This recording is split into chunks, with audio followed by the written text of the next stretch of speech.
Well, moving into our fourth segment of the day, we got the man, the myth, the legend, Peter Ducey here, asking kind of almost like a rapid fire type of questioning to Karine Jean-Pierre. Not much pushback here, but I want to give the man the spotlight he deserves because he is the gladiator, folks. Hit that like and subscribe button. Leave us a comment down below if you haven't already. Let's go ahead and hear the gladiator. Thanks, Karine. So when you talk about infrastructure, you say it's important for the president to have a chance to speak directly to the American people.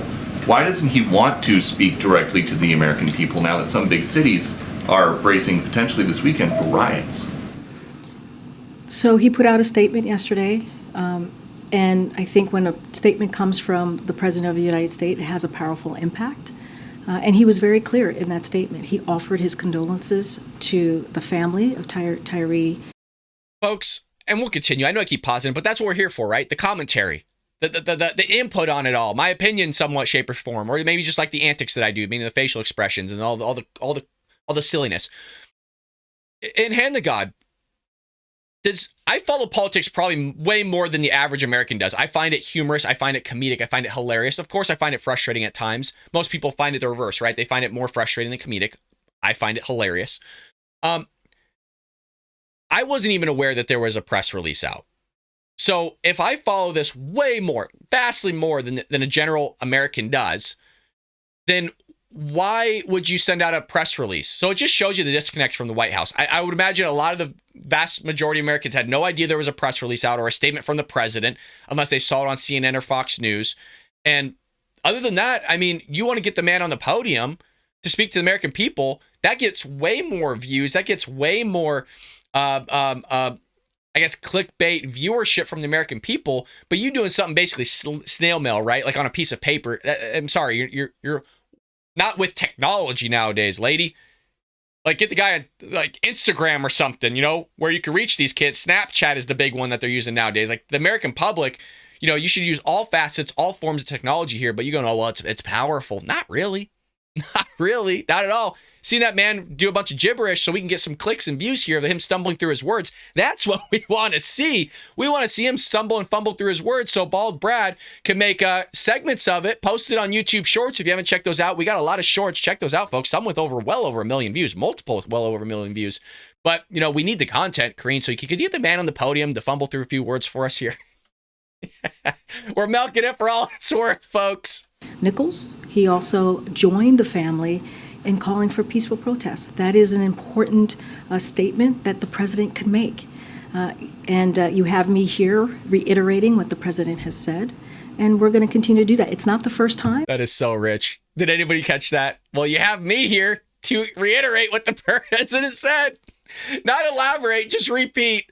Lady, you're not there to do anything. You're not there to do anything other than be a diversity hire that answers no questions whatsoever. So don't give me this that you're speaking on behalf of the president, right? You're there to reiterate what he says. No, you're not. You give no clarity. You give no transparency. You just refer people to the White House counsel, the DOJ, everybody else, but actually answer questions. Give me a break. I've laid out the Dobbs decision was a time where we were calling for peaceful protest, and there's been other times even before then. So, and let's not forget Election Day, where we did the same. So I think the president. What she's going to leave out is the aspect of them calling for peaceful protest in front of Supreme Court justices' homes, which is illegal, by the way. You can't do that. But, that was Jen Psaki, not her, but that was Jen Psaki at the time. She wouldn't actually elaborate on peaceful protesting. Peter Ducey did press her on it, as well as Jackie Heinrich. But, we're not going to bring that up here because we have a certain image to uphold here as the White House. We got a certain image that, hey, we want people to peacefully protest or protest peacefully, as she rephrased it. But, hey, they'll leave that out. But we'll make sure we won't here at the Bald Brad Show. We want to make sure we bring you guys the truth, or at least somewhat of what we know to be the truth, and present it to all of you. So we're on top of it for you, folks. If that doesn't deserve a like and subscribe, I don't know what will. I love you guys. You guys are awesome. I'm loving the live chat, by the way. The president's words really matter. They have weight, and it's important that the American people heard from him directly. Okay, on the documents, have any more classified documents been located in any places associated with President Biden? I would refer you to the White House counsel's office. Okay, and why do White House officials insist that the president self-reported the classified materials if his lawyers initially called the White House and not the Justice Department? I would refer you to the White House counsel. But we heard from this podium the other day that President Biden self-reported the materials. That's not exactly what happened. Who did you hear that from? Can I answer this? I'm guessing, but I'm pretty sure because we cover every single one. John Kirby, we talked about it. John Kirby on the podium talked about classified documents. And God, who was giving John Kirby the question? Oh, it's Peter Ducey, the gladiator, that gave him the question. Peter Ducey was like shocked. He was stunned. He was almost convulsing that he was actually getting a question answered here regarding classified documents. But she's just going to refer people to the White House. And as we said on the show, if John Kirby's just blatantly answering questions about classified documents, why can't she? And that's why Peter Ducey's following up here. Let's see if we were right. John Kirby. Well, I would refer you to the White House counsel. Go ahead. So Peter Ducey going a little soft, and here's my take on it. Again, as somebody that's literally covers almost every single White House press briefing, has been watching it for 2 years straight. What I've seen now, there's a trend with Fox News. Fox News goes really hard in the paint on their questions and pisses her off. Fox News doesn't get any questions from a briefing for a few days, sometimes a week. So what they do is they come back, they poke a little bit, and she cuts them off, and they don't get questions. Then what they do is, like Peter Ducey's here, they go soft and don't press to make her feel good, right? Kind of warm her up, rub her shoulders a little bit. And I understand they have to do that, so they get some questions in.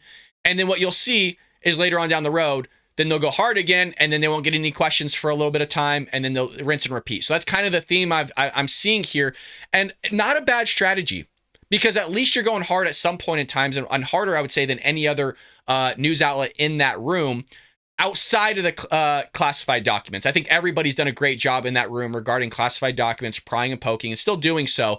It's just I don't want to keep covering it because she's not answering any questions. That's literally the verbatim of what you just saw there, her going, oh, well, speak to the White House counsel, talk to the DOJ. So other people did ask about classified documents in this briefing, but why keep showing you the same answer over and over again? Sometimes I think it's good to do that just to show you the messaging and the narrative the White House is pushing, but that's the same exact response she gave everybody else.